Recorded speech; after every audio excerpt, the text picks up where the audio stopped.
کیا آپ نے کبھی غور کیا ہے کہ انسان کا دماغ کبھی خاموش نہیں رہتا؟ چاہے وہ بچہ ہو، نوجوان ہو، بالغ ہو یا بوڑھا، ہر انسان کے دماغ میں ہر وقت کچھ نہ کچھ سوچتے رہنے کا عمل جاری رہتا ہے۔ آخر ایسا کیوں ہوتا ہے؟ اس میں کیا حکمتیں اور کیا راز پوشیدہ ہیں؟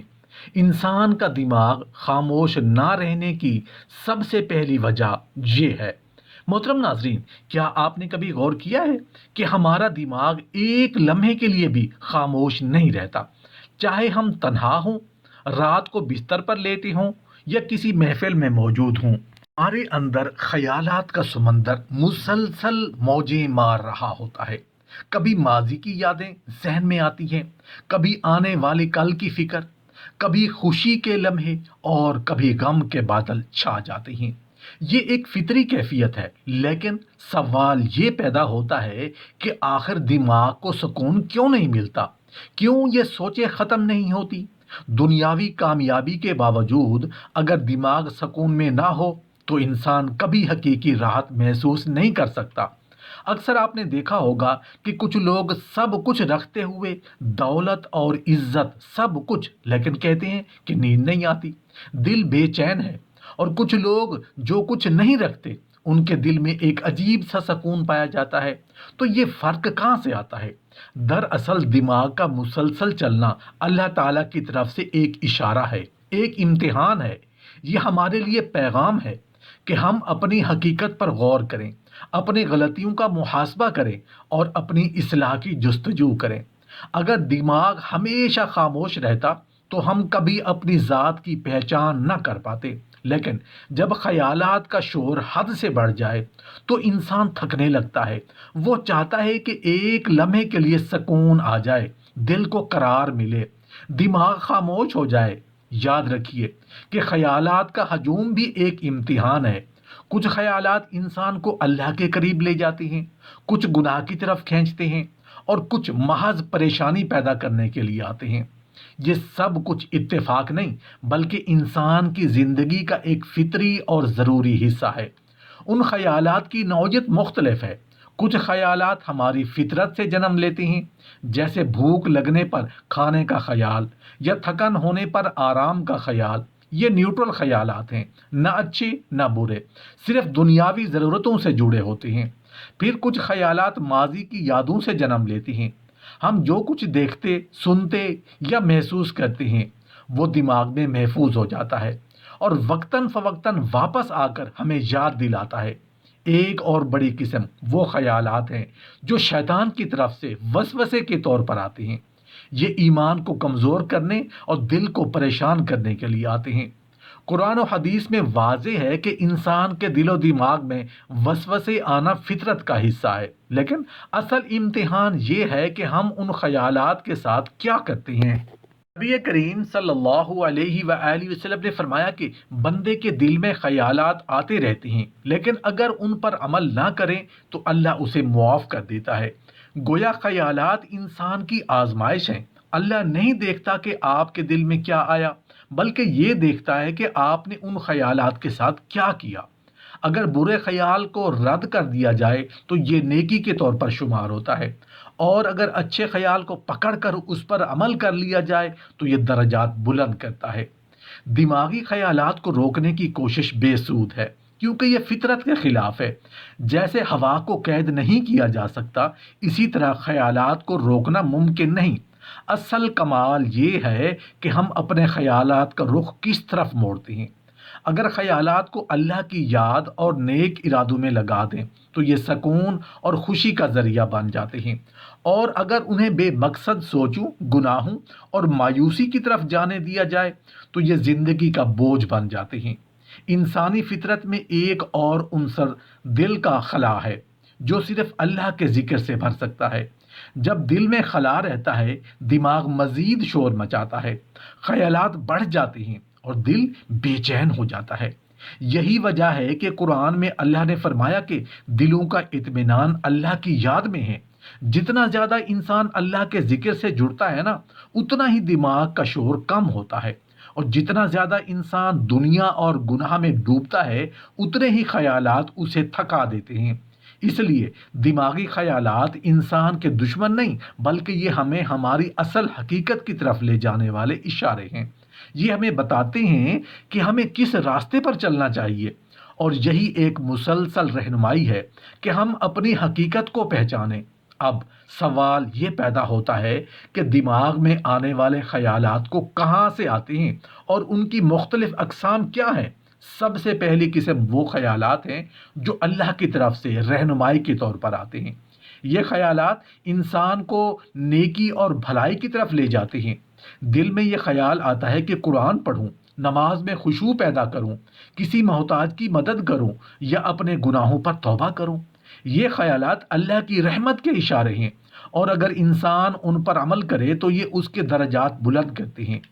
دوسری قسم وہ خیالات ہیں جو انسانی فطرت اور ضروریات سے جنم لیتی ہیں، جیسے بھوک لگنے پر کھانے کا خیال، تھکن ہونے پر آرام یا امتحان کے وقت تیاری کا ارادہ۔ یہ خیالات نہ اچھے ہیں نہ برے، بلکہ صرف دنیاوی ضروریات کے مطابق پیدا ہوتے ہیں۔ تاہم اگر یہ خیالات حد سے زیادہ بڑھ جائیں تو انسان کی توجہ بٹ جاتی ہے، وہ اپنی روحانی ترقی میں غافل ہو سکتا ہے۔ تیسری قسم کے خیالات وہ ہیں جو شیطان کی طرف سے وسوسے کے طور پر آتے ہیں۔ یہ انسان کو گناہ کی طرف لے جانے کی کوشش کرتے ہیں۔ مثال کے طور پر، جب کوئی نماز پڑھنے بیٹھے، دماغ میں غیر ضروری اور پریشان کن خیالات آنا شروع ہو جائیں، یا قرآن کی تلاوت کے دوران بے مقصد یادیں دماغ پر حاوی ہوں، یہ سب شیطانی وسوسے ہیں۔ چوتھی قسم کے خیالات وہ ہیں جو مایوسی اور غم سے پیدا ہوتے ہیں۔ یہ انسان کو نا امید کرنے اور حالات کے بوجھ تلے دبا دینے کے لیے آتے ہیں، جیسے خیال کہ تمہارے گناہ بہت بڑے ہیں، تم کبھی معاف نہیں ہو سکتے، یا تمہارے حالات کبھی بہتر نہیں ہوں گے۔ لیکن حقیقت یہ ہے کہ مایوسی مومن کے لیے نہیں ہے، کیونکہ قرآن میں واضح طور پر فرمایا گیا ہے کہ اللہ کی رحمت سے کبھی نا امید نہ ہوں، اور وہ تو تمام گناہوں کو معاف کرنے والا ہے۔ پانچویں قسم وہ خیالات ہیں جو نفس کی خواہشات سے پیدا ہوتی ہیں۔ اگر یہ خیالات قابو میں رہیں تو انسان کی زندگی سنورنے لگتی ہے، لیکن اگر یہ بے قابو ہو جائیں تو گناہوں کی طرف دھکیل دیتے ہیں۔ نفس کی خواہشات اور شیطانی وسوسے مل کر انسان کو ایسے راستے پر ڈال دیتے ہیں جو تباہی اور نقصان کا سبب بنتے ہیں۔ اسی لیے ضروری ہے کہ انسان ہر خیال کی پہچان کرے، برے خیالات کو رد کرے اور اچھے خیالات پر عمل کرے۔ نبی کریم صلی اللہ علیہ وآلہ وسلم نے فرمایا کہ اگر کوئی شخص نیک عمل کا ارادہ کرے اور کسی وجہ سے عمل نہ کر سکے تو اللہ اس کے لیے نیکی لکھ دیتا ہے، اور اگر عمل کر لے تو اسے 10 گنا نیکیاں ملتی ہیں۔ یہی وجہ ہے کہ نیک خیالات انسان کی زندگی کے لیے نعمت اور رہنمائی کا ذریعہ بنتے ہیں۔ اب سوال یہ پیدا ہوتا ہے کہ جب یہ خیالات ہمارے دل و دماغ پر قبضہ جما لیتے ہیں تو ہم ان کا علاج کیسے کریں اور سکون کیسے حاصل کریں؟ قرآن و حدیث ہمیں اس کا عملی حل بتاتے ہیں۔ سب سے پہلا علاج ذکر الہی ہے۔ قرآن میں فرمایا کہ دلوں کا اطمینان اللہ کی یاد میں ہے۔ جب انسان زبان اور دل دونوں سے اللہ کو یاد کرتا ہے تو خیالات کا بوجھ ہلکا ہونے لگتا ہے۔ سبحان اللہ، الحمدللہ، اللہ اکبر، لا الہ الا اللہ، یہ کلمات دل کو روشنی بخشتے ہیں اور وسوسوں کو دور کرتے ہیں۔ دوسرا علاج قرآن کی تلاوت ہے، جو دل کی دوا اور روحانی سکون کا ذریعہ ہے۔ تیسرا علاج نماز میں خشوع پیدا کرنا ہے، کیونکہ یہ دل و دماغ کو اللہ کے سامنے جھکانے اور خیالات کو پاک کرنے کا عمل ہے۔ چوتھا علاج استغفار اور توبہ ہے، کیونکہ جب دل پر گناہوں کا بوجھ ہوتا ہے تو خیالات زیادہ بھاری ہو جاتے ہیں، لیکن استغفار دل کو ہلکا کرتا ہے اور خیالات کا شور کم کر دیتا ہے۔ پانچواں علاج دعاؤں میں پناہ لینا، جیسے نبی کریم صلی اللہ علیہ وسلم کی دعا، اے اللہ میرے دل کو ثابت قدم رکھ۔ چھٹا علاج تنہائی میں اللہ کو یاد کرنا، کیونکہ تنہائی میں انسان کے خیالات زیادہ زور پکڑتے ہیں، لیکن اللہ کے ذکر میں یہی وقت سکون اور رہنمائی کا ذریعہ بن جاتا ہے۔ ساتواں اور آخری علاج اچھے خیالات کو عملی شکل دینا ہے، یعنی جو نیک سوچ دل میں آئے اسے عمل میں بدلنا، تاکہ دل و دماغ دونوں پاکیزہ رہیں اور سکون محسوس کریں۔ کیا آپ نے کبھی غور کیا کہ انسان کا دماغ کبھی خاموش نہیں رہتا؟ چاہے وہ بچہ ہو، نوجوان ہو، بالغ ہو، بوڑھا ہو، ہر انسان کے دماغ میں ہر وقت کچھ نہ کچھ سوچتے رہنے کا عمل جاری رہتا ہے۔ ایک چھوٹے بچے کے دماغ میں بھی ہر لمحے نئی چیزیں سمجھنے، سیکھنے کی کوشش ہوتی ہے۔ وہ چیزوں کو دیکھتا ہے، سنتا اور محسوس کرتا ہے، اور اس کا دماغ ان سب تجربات کو پروسیس کرتا رہتا ہے۔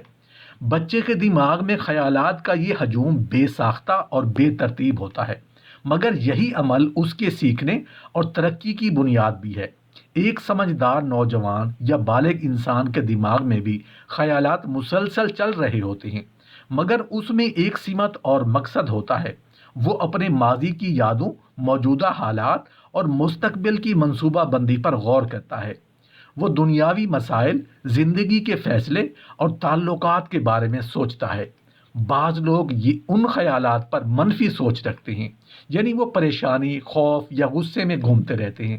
کچھ لوگ پازیٹیو سوچ رکھتے ہیں، یعنی وہ اپنی زندگی کو بہتر بنانے، دوسروں کی مدد کرنے اور اپنے مقصد کی طرف بڑھنے کے خیالات میں مصروف رہتے ہیں۔ کچھ لوگ دنیاوی معاملات میں دلچسپی لیتے ہیں، جبکہ کچھ لوگ اپنی آخرت اور روحانی بہتری کے لیے سوچتے رہتے ہیں۔ یہ سب انسان کی فطرت کا حصہ ہے کہ دماغ مسلسل چلتا رہتا ہے، چاہے اس کا موضوع اچھا ہو یا برا۔ بوڑھے انسان کے دماغ میں بھی خیالات کا عمل جاری رہتا ہے، اگرچہ جسمانی توانائی کم ہو جاتی ہے، مگر دماغ ہر وقت ماضی کے تجربات، یادوں اور احساسات کو پروسیس کرتا رہتا ہے۔ کبھی وہ اپنی زندگی کے تجربات پر غور کرتا ہے، کبھی اپنی کامیابیوں اور ناکامیوں کا محاسبہ کرتا ہے۔ اس کا دماغ بھی خاموش نہیں رہتا، بلکہ اس کے خیالات میں تجربات، یادیں اور فکر شامل ہوتی ہیں۔ دماغ کا یہ عمل انسانی زندگی کا ایک مستقل حصہ ہے، جو ہر عمر میں جاری رہتا ہے۔ دماغ کا ہر وقت سوچنا صرف ایک قدرتی فطرت نہیں، بلکہ ایک راز بھی ہے۔ یہ انسان کو سوچنے والا، سمجھنے والا اور سوال کرنے والا بناتا ہے۔ دماغ کی یہ سرگرمی انسان کی زندگی کو آگے بڑھانے، مسائل حل کرنے اور خود کو پہچان بنانے کا ذریعہ ہے۔ اگر دماغ کبھی خاموش ہو جائے تو انسان اپنی صلاحیتوں اور ذہنی توانائیوں کو استعمال نہیں کر پائے گا۔ یہی وجہ ہے کہ ہر انسان کا دماغ مسلسل کچھ نہ کچھ سوچتا رہتا ہے، چاہے وہ بچے کی معصوم سادگی ہو، بالغ کی منصوبہ بندی ہو یا بوڑھے کی یادیں اور فکر۔ دماغ کی یہ خاموش نہ رہنے کی فطرت یہ بھی بتاتی ہے کہ انسان کے اندر فیصلہ کرنے، احساس کرنے اور سمجھنے کی صلاحیت موجود ہے۔ ہر خیال، خواہ مثبت ہو یا منفی، انسان کی زندگی پر اثر انداز ہوتا ہے۔ منفی خیالات انسان کو پریشان اور تھکا دیتے ہیں، جبکہ مثبت خیالات اسے حوصلہ دیتے ہیں، رہنمائی فراہم کرتے ہیں اور ترقی کی طرف لے جاتے ہیں۔ اسی لیے دماغ کا ہر وقت چلنا ایک نعمت بھی ہے اور امتحان بھی۔ یہ ہمیں ہماری زندگی، اعمال اور مقاصد پر غور کرنے کا موقع دیتا ہے، اور اسی غور و فکر سے انسان اپنی فطرت کو بہتر سمجھتا ہے۔ دماغ کے خاموش نہ رہنے کی ایک اور حقیقت یہ ہے کہ یہ انسانی شعور اور روحانی فہم کا آئینہ بھی ہے۔ جب انسان اپنے خیالات کو کنٹرول کرنے کی کوشش کرتا ہے اور اچھے ارادوں کے ساتھ انہیں منظم کرتا ہے، تو دماغ کا یہ چلنا مثبت اور تعمیری ثابت ہوتا ہے۔ اگر انسان اپنی سوچوں کو اللہ کی یاد، نیک ارادوں اور عمل صالح کی طرف لگائے تو یہ خیالات اس کے لیے سکون، رہنمائی اور خوشی کا ذریعہ بن جاتے ہیں۔ دماغ کی یہ فطری سرگرمی انسان کی روحانی، ذہنی اور اخلاقی ترقی میں مددگار ثابت ہوتی ہے۔ آخر میں یہ کہا جا سکتا ہے کہ دماغ کا کبھی خاموش نہ رہنا ہر انسان کی فطرت ہے۔ یہ بچے میں سیکھنے کی طاقت ہے، بالغ میں سوچنے اور منصوبہ بندی کی صلاحیت ہے، اور بوڑھے میں تجربات اور یادوں کا تجزیہ ہے۔ دماغ کی یہ سرگرمی زندگی کا ایک لازمی حصہ ہے، جو انسان کو سوچنے، سیکھنے، غور و فکر کرنے اور اپنی زندگی کو بہتر بنانے میں مدد دیتی ہے۔ یہی وجہ ہے کہ ہر انسان کا دماغ ہر وقت کچھ نہ کچھ سوچتا رہتا ہے، اور یہی انسانی زندگی کا سب سے بڑا راز اور نعمت ہے۔ محترم ناظرین، دماغ کے خیالات کو مکمل طور پر ختم کرنا ممکن نہیں، اور یہ حقیقت انسانی فطرت کا حصہ ہے۔ ہر انسان کے دل و دماغ میں مختلف خیالات آتے رہتے ہیں، اور یہی خیالات اکثر انسان کے لیے امتحان اور رہنمائی دونوں کا ذریعہ بنتے ہیں۔ اصل کمال یہ ہے کہ ہم اپنے خیالات کی سمت کو پہچانیں اور انہیں صحیح راستے کی طرف موڑیں۔ جیسا کہ قرآن میں اللہ تعالیٰ فرماتا ہے، جو دلوں میں وسوسے ڈالتا ہے وہ شیطان ہے، اور جو اپنے نفس کے ساتھ سلوک کرتا ہے وہ کامیاب ہوتا ہے۔ یہ ہمیں بتاتا ہے کہ خیالات کا آنا فطری ہے، لیکن انسان کی ذمہ داری یہ ہے کہ وہ ان پر عمل کیسے کرتا ہے۔ اگر انسان اچھے خیالات کو تھام کر نیک عمل میں تبدیل کرے تو یہ اس کی درجات بلند کرتا ہے، اور برے خیالات کو رد کرے یہ اس کی آزمائش ہے، اور اللہ اسے معاف فرما دیتا ہے۔ اللہ تعالیٰ نے انسان کے دل و دماغ میں خیالات ڈالنے کی فطرت اسی لیے رکھی ہے تاکہ انسان ہمیشہ غور و فکر کرے، اپنی حقیقت پہچانے اور اپنی اصلاح کی کوشش کرے۔ اگر دماغ مکمل خاموش رہتا تو انسان کبھی خود سے اور اپنی زندگی سے جڑتا نہیں۔ قرآن میں بار بار غور و فکر کی دعوت دی گئی ہے تاکہ انسان اپنی کمزوریوں اور طاقتوں کو پہچانے اور اپنی زندگی کو بہتر بنانے کی کوشش کرے۔ اسی لیے دماغ کا شور اور خیالات کا ہجوم انسان کے لیے ایک مسلسل اشارہ ہے کہ وہ اپنے اندر جھانکے، اللہ کی طرف رجوع کرے اور اپنی روحانی حالت کو بہتر بنائے۔ دماغ میں آنے والے خیالات کی کئی اقسام ہیں، اور ہر قسم کا اثر انسان کی زندگی پر مختلف ہوتا ہے۔ ایک قسم وہ خیالات ہیں جو اللہ کی طرف رہنمائی کرتی ہیں، جیسے نیک عمل کا ارادہ، قرآن کی تلاوت کرنے کا خیال، نماز میں خشوع پیدا کرنے کا ارادہ، یا کسی محتاج کی مدد کرنے کی سوچ۔ یہ خیالات انسان کو بھلائی کی طرف لے جاتے ہیں، اور اگر انسان ان پر عمل کرے تو یہ اس کے لیے رحمت اور درجات میں اضافہ کا سبب بنتے ہیں۔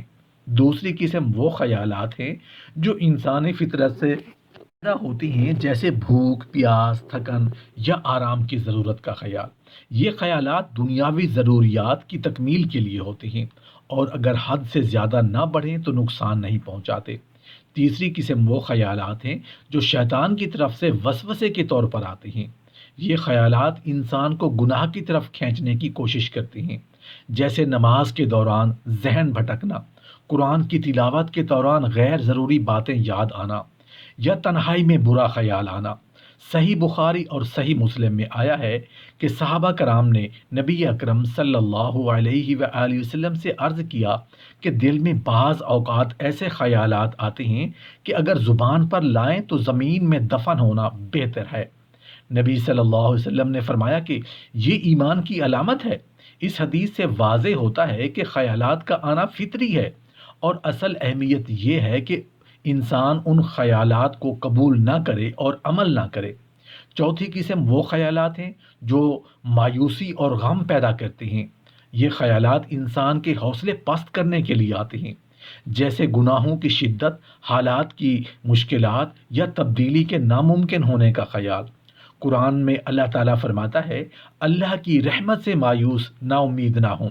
یہ ہمیں بتاتا ہے کہ مایوسی مومن کا راستہ نہیں، اور برے خیالات کو اللہ کی یاد اور امید کے ذریعے دور کیا جا سکتا ہے۔ پانچویں قسم وہ خیالات ہیں جو نفس کی خواہشات سے پیدا ہوتے ہیں۔ اگر یہ قابو میں رہیں تو انسان کی زندگی کو بہتر بناتے ہیں، لیکن اگر بے قابو ہو جائیں تو گناہوں اور برائی کی طرف لے جاتے ہیں۔ انسان کا اصل امتحان یہی ہے کہ وہ اچھے خیالات کو تھام کر عمل میں لائے اور برے خیالات کو رد کرے۔ نبی اکرم صلی اللہ علیہ وآلہ وسلم نے فرمایا کہ اگر کوئی شخص کسی نیک عمل کا ارادہ کرے لیکن اسے عملی طور پر نہ کر سکے تو اللہ اس کے لیے ایک نیکی لکھ دیتا ہے، اور اگر وہ عمل کر لے تو 10 گنا نیکیاں لکھی جاتی ہیں۔ یہ ہمیں بتاتا ہے کہ نیک خیال بھی انسان کے لیے رحمت اور کامیابی کا ذریعہ بن سکتا ہے۔ اب جب یہ سب اقسام اور ان کا اثر واضح ہو گیا ہے تو انسان کے لیے ضروری ہے کہ وہ اپنے دماغ کے خیالات کو قابو میں لائے۔ آئیے عملی اقدامات کریں۔ سب سے پہلا اور مؤثر طریقہ اللہ کی یاد ہے۔ قرآن میں واضح ہے، یاد رکھو دلوں کا اطمینان اللہ کی یاد میں ہے۔ زبان اور دل دونوں سے اللہ کی یاد کرنے سے خیالات کا بوجھ ہلکا ہوتا ہے، دل پر سکون آتا ہے اور شیطانی وسوسے دور ہو جاتے ہیں۔